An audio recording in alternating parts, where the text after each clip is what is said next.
आपका अपने channel the smart ज्ञान अड्डा में। जी हाँ फ्रेंड, सीएम के निर्देश पर ट्रांसफर पोस्टिंग नियमावली को स्थगित कर दिया गया है। जी हाँ फ्रेंड, ट्रांसफर पोस्टिंग चाहने वाले शिक्षकों को जोरदार झटका।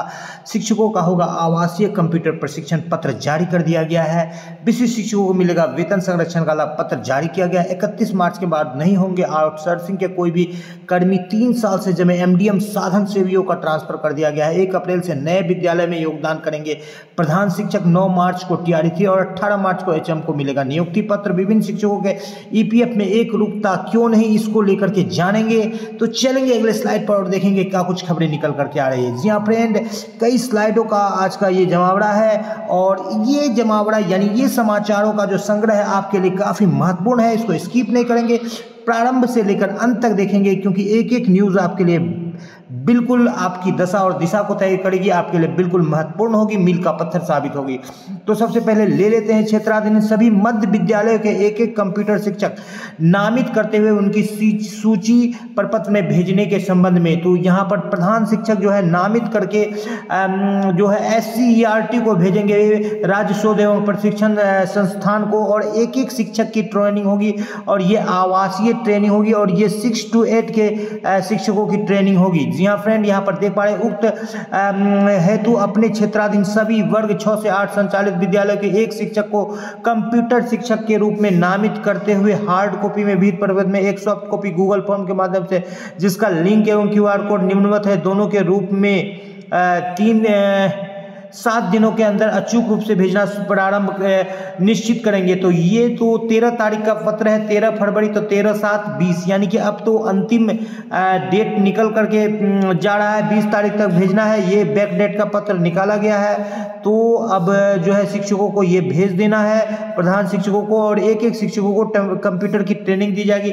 इसके पीछे 2 बातें निकल करके आ रही है। जो कंप्यूटर शिक्षकों की बहाली जो संविदा पर हो रही थी आउटसोर्सिंग के, उसका जो है विकल्प सरकार निकालने की कोशिश कर रही है, या ये दिखाने की कोशिश कर रही है कि उनकी कोई आवश्यकता नहीं है, या शिक्षकों के द्वारा जो शिक्षक मौजूद है उनकी आवश्यकता की पूर्ति की जा सकती है। नियोजित शिक्षकों को वेतन भुगतान है तो जीओबी का राशि आवंटित करने के संबंध में बिहार राज्य प्रारंभिक शिक्षक संघ के द्वारा ये मांग की गई है और मुख्यमंत्री से राशि जीओबी का वेतन भुगतान के लिए प्रधान शिक्षक और प्रधान अध्यापक साथ ही साथ 15 से 20 तारीख को उनको नियुक्ति पत्र मिलेगा। 23 मार्च को जो आपको बता दें कि बिहार दिवस है, उस अवसर पर भी इससे रिलेटेड कुछ महत्वपूर्ण घोषणाएं निकल करके आ रही है। वेतन वृद्धि को भी लेकर वित्त विभाग में फाइल अटकी पड़ी है। साथ ही साथ 9 मार्च को टीआरई 3 का जो है यहाँ पर घोषणा किया जाएगा।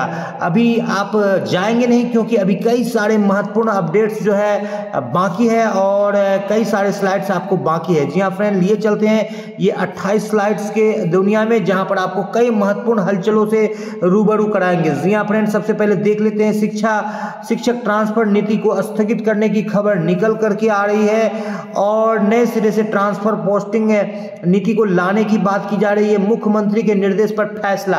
फिलहाल आपको बताते चले फ्रेंड कि ये समाचार जो है अब तक द स्मार्ट ज्ञान अड्डा इसकी पुष्टि नहीं कर रहा है। शिक्षक ट्रांसफर पोस्टिंग की नीति जो है अभी बदस्तूर जारी है, भले ही वो कछुए के चाल से स्ने मंद गति से चल रही है। फिलहाल इस खबर पर ये एक ऐसा निकल करके आ रहा है कि किसी असामाजिक तत्व के द्वारा निकाला गया ये न्यूज भ्रामक है, या ये पुराने न्यूज को डाल दिया गया है, जो कि कहीं ना कहीं जो है शिक्षकों के बीच में एक भ्रम की स्थिति पैदा कर रहा है। फिलहाल जो शिक्षक 18-20 साल से ट्रांसफर का इंतजार कर रहे हैं उनके लिए जो है ये चुनाव तक, जो नवंबर में चुनाव की कार्यकाल समाप्त हो रहा है, अक्टूबर में संभावित चुनाव है, अब तक तिथि घोषित नहीं की गई है। आपको ट्रांसफर मिलने की पूरी संभावना है, प्रबल आपकी संभावना निकल करके आ रही है। यहाँ पर सारण से ये पत्र निकला है। नियमावली के अधीन 3 साल से अधिक जमे हुए जितने भी एमडीएम साधन सेवी हैं पीएम पोषण योजना के अंदर, सबको जो है ट्रांसफर कर दिया गया। आपके जिले में भी, आपके प्रखंड में भी यदि कोई साधन सेवी 3 साल से अधिक समय से जमे हैं तो बिल्कुल आप उसका संज्ञान लीजिए और उनसे संबंधित सूचना जो है बिल्कुल दीजिए विभाग को, विभाग उसको ट्रांसफर कर देगी। जी हाँ फ्रेंड, बिल्कुल उनका नियम है ट्रांसफर होने का। 1.25 लाख शिक्षकों को नियुक्ति पत्र मिलेगा और तीसरे चरण चरण में उत्तीर्ण सक्षमता पास नियोजित शिक्षकों को नौकरी मिलेगी। जी हाँ फ्रेंड, 1 मार्च को मिलेगा दूसरे चरण में सक्षमता पास को नियुक्ति पत्र, और 9 मार्च को तीसरे चरण में चयनित शिक्षकों को मिलेगा नियुक्ति पत्र। 65,000 से और अधिक शिक्षक बनेंगे राज्यकर्मी। ये सक्षमता 2 की बात हो रही है, जिनका रिजल्ट आउट हो चुका है और उनको नियुक्ति पत्र दिया जाएगा वितरण समारोह में। जी हाँ फ्रेंड, 10 मार्च तक एकमुश्त वेतन भुगतान करने का लक्ष्य दिया गया है। ये बात हो रही है विशिष्ट शिक्षकों के वेतन भुगतान की। बात करें विशिष्ट शिक्षकों के वेतन भुगतान की, जो मूल वेतन पर वेतन दिया जा रहा है फिलहाल, लेकिन वेतन संरक्षण के लाभ से उनको कोई वंचित नहीं कर पाएगा, क्योंकि उनके नियमावली में वो तो उनको मिलकर के रहेगा। इसलिए कोई भी शिक्षक यदि विशिष्ट शिक्षक बने हैं तो अन्य शिक्षक के भ्रम में न पड़े कि उनको मूल वेतन मिल रहा है तो शेष राशि नहीं मिलेगी, बिल्कुल मिलेगी। नियोजित शिक्षकों को ईपीएफ राशि जिलों में एक समान नहीं होने के संबंध में बिल्कुल ये बेहतर मुद्दा है।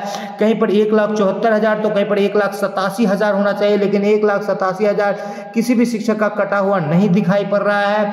कहीं पर 1,24,000, 1,34,000, 1,30,000, 1,42,000, 1,40,000 अलग अलग शिक्षकों का अलग अलग ईपीएफ कटा एक बड़ी मुद्दा है। कहीं ना कहीं शिक्षकों की राशि जो 1,87,000 दिखनी चाहिए उससे कम दिख रही है हर एक शिक्षक की। तो ये राशि आखिर गई कहाँ, जो कि समय से शिक्षक अपने कटा देते थे। जब शिक्षक के खाते में ये राशि नहीं गई तो ये राशि है कहाँ और इसका ब्याज कहाँ जा रहा है, इस पर बिल्कुल संज्ञान सरकार को लेना चाहिए। इस वीडियो को आपको शेयर करना चाहिए। साथ ही साथ ये न सिर्फ विशिष्ट शिक्षकों के लिए जरूरी है, लेकिन नियोजित शिक्षकों के लिए भी ये जरूरी है, क्योंकि उनके लिए जो पेंशन की राशि बनेगी इसी राशि से बनेगी। साथ ही साथ जो राशि आपकी कटौती आपके वेतन से काटा गया है वो कहाँ है, अभी तक इसका पता यदि आपको नहीं है तो बिल्कुल इस पर आप इस वीडियो को शेयर करिए। और सरकार से द स्मार्ट ज्ञान अड्डा बिल्कुल ये आग्रह करती है कि आप ईपीएफ में जो वेरिएशंस है, जो विभिन्नताएं हैं, विभिन्न शिक्षकों की जो राशि काटी गई है, जो बिल अलग अलग शो कर रहा है, बिल्कुल उसको जो है टोटल राशि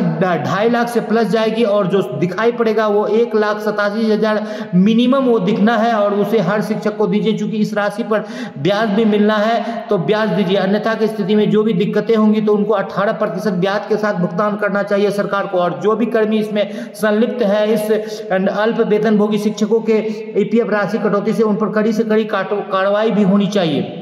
कार्यालय जिला शिक्षा पदाधिकारी किशनगंज के द्वारा ये पत्र जारी किया गया है। कई सारे जो है भ्रामक जो है बाइट्स डाले जा रहे थे विभिन्न शिक्षक नेताओं के द्वारा और शिक्षकों के द्वारा, जो कि भ्रामक थे कि विशिष्ट शिक्षकों को वेतन संरक्षण का लाभ नहीं मिलेगा, लेकिन ऐसी बात नहीं है। विशिष्ट शिक्षकों को बिल्कुल वेतन संरक्षण का लाभ मिलेगा। फिलहाल उनको जो है मूल वेतन पर वेतन दिया जाएगा और जैसे ही प्रान नंबर जनरेट होने के बाद उनका वेतन संरक्षण के साथ उनका फिक्सेशन हो जाता है, जितना पर है उनको जनवरी का भी लाभ मिलेगा वेतन वृद्धि का, और दूसरा लाभ जो उनको जब वो विशिष्ट बनेंगे तो वो वाला भी 300-400 रुपए का लाभ मिलेगा। तो लगभग उनको 2 वेतन वृद्धि के लाभ के साथ जो मिलेगा उसके बाद ही वेतन निर्धारण जो है उनका फाइनली होगा। फिलहाल जो है चूंकि अल्प वेतन भोगी है इसलिए चूंकि सरकार से और शिक्षकों से एक लड़ाई चल रही नियोजित शिक्षकों के बीच। जो पुराने नियोजित शिक्षक है जो नहीं जाना चाहते हैं विशिष्ट शिक्षक में और ये सारी सुविधाएं लेना चाहते हैं, तो सरकार के बीच एक जो है विरोधाभासी जो दोनों के बीच में चल रहा है। इस बाबत जो है राज्यकर्मी वाले शिक्षक कहीं ना कहीं सरकार के सपोर्टर के रूप में कार्य कर रहे हैं और ऐसे शिक्षकों को वेतन देना समय सरकार की सबसे पहली प्राथमिकता होती है। तो ऐसे शिक्षकों को वेतन देने के लिए ही सरकार ने, चूंकि प्राण जनरेशन की जो समय सीमा है थोड़ा सा लेंदी है, लंबा समय खींचेगा, क्योंकि परमानेंट रिटायरमेंट अकाउंट नंबर जो बनता है वो एक बार बनता है और लंबे समय तक के लिए चलता है। जो नए शिक्षक होंगे उनके रिटायरमेंट तक चलेगा, इसलिए इस काम में थोड़ी सी सावधानी और थोड़ी सी धीमा प्रगति होती है, जिस पर सरकार का भी ज़्यादा कंट्रोल नहीं है, क्योंकि ये एक अलग विभाग है और उस पर सरकार ज़्यादा कुछ नियंत्रण नहीं कर सकती। आउटसोर्सिंग से बहाल जितने भी शिक्षक हैं, कर्मी हैं, उनको जो है 24 फरवरी तक का ये पत्र है कि उनको 31 मार्च के बाद से नहीं काम करना है, उनको हटा दिया जाएगा या वो सहत्वा अपने सेवा से मुक्त माने जाएंगे। तो इस तरह से जो आउटसोर्सिंग से बहाल जितने भी, चाहे प्रखंड स्तर पर, चाहे जिला स्तर पर, जो भी चाहे पंचायत स्तर पर या रात्रि प्रहरी के रूप में या जो है स्वीपर वगैरह के रूप में जो भी कर्मी है उनके लिए एक झटका है। और इस बाबत जो है के पाठक के ये जो आदेश था उनको समाप्त कर दिया गया है और कई शिक्षक जो है काफ़ी लंबी चौड़ी जो है सेवा करके के यहाँ पर आए थे, ऐसा जो है पता चलता है और उनके लिए एक बड़ा झटका है। यहाँ पर MBBS के लिए बोली लगाई जाती है। बिहार में विभिन्न तरह के फर्जीवाड़ा निकल रहे हैं और व्हाट्सएप ग्रुप बना के ऐसे लगती है बोली, एक सब्जेक्ट का 3,000, 2,000, 2 का 63 और 3 का 83,000 रुपये, इस तरह से जो है एग्जाम के लिए पेपर आउट किया जाता है। अब 2026 से BEd MAd और ITP में राष्ट्रीय प्रवेश परीक्षा से होगा एडमिशन। एक संयुक्त NTA के द्वारा की राष्ट्रीय प्रवेश परीक्षा, नेशनल टेस्टिंग एजेंसी के द्वारा जो है प्रवेश परीक्षा लेकर के BEd MAd और ETP में जो है ITP में जो है नामांकन होगा। और कई तरह के जो है फर्जीवाड़ा, यहाँ जाति से रिलेटेड फर्जीवाड़ा निकल करके आ रही है। सक्षमता 3 में जो शिक्षक आवेदन करना चाहते हैं, मैट्रिक, इंटर, स्नातक का स्नातकोत्तर अंक पत्र, ट्रेनिंग का अंक पत्र एवं प्रमाण पत्र, और आरक्षित श्रेणी के लिए जो आरक्षण का उनका है जाति प्रमाण पत्र, आधार कार्ड, दक्षता उत्तीर्णता प्रमाण पत्र, नियोजन इकाई द्वारा जारी नियुक्ति पत्र, और दिव्यांग के लिए जो पत्र है ये मोबाइल नंबर, एक मोबाइल नंबर को भी आप ध्यान से रखेंगे क्योंकि उसका जरूरत पड़ेगा। साथ ही साथ रंगीन फोटोग्राफ चाहिए। इन सारे दस्तावेज के साथ वो आप कराएंगे। आपको बताते चले फ्रेंड कि महाकुंभ में 140 सोशल मीडिया हैंडल पर FIR दर्ज किया है। इसलिए सोशल मीडिया का जो उपयोग है बिल्कुल सावधानी और सतर्कता पूर्वक करें।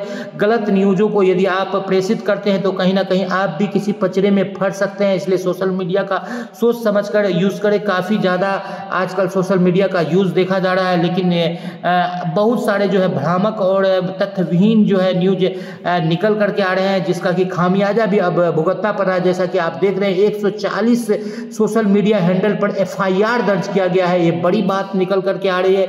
इसलिए द स्मार्ट ज्ञान अड्डा का ये फर्ज बनता है कि सभी शिक्षकों को इस बात की सूचना दी जाए कि आप भी सोशल मीडिया का यूज़ करें, बिल्कुल करें। ये आपका हक है, अधिकार है, लेकिन आप बिल्कुल सही ढंग से यूज करें। 65,000 से अधिक नियोजित शिक्षक बनेंगे राज्यकर्मी। तो आज के अंक में इतना ही। वीडियो पसंद आ रहा है तो लाइक कर दे। चैनल पर नए हैं, आप तक सब्सक्राइब नहीं किया तो सब्सक्राइब कर लेता है। स्मार्ट ज्ञान अड्डा आपका अपना चैनल है साथी, जो आपके उज्जवल भविष्य की कामना करता है। वीडियो को शुरू से लेकर अंत तक देखने के लिए आपका बहुत बहुत धन्यवाद। आपका दिन शुभ हो। जय हिंद, जय भारत, वंदे मातरम। वीडियो को लाइक कर दे। चैनल पर नए हैं या अब तक सब्सक्राइब नहीं किया है तो ना पैसा लगता है ना खर्चा लगता है, सब्सक्राइब कर लीजिए फ्रेंड, अच्छा लगता है।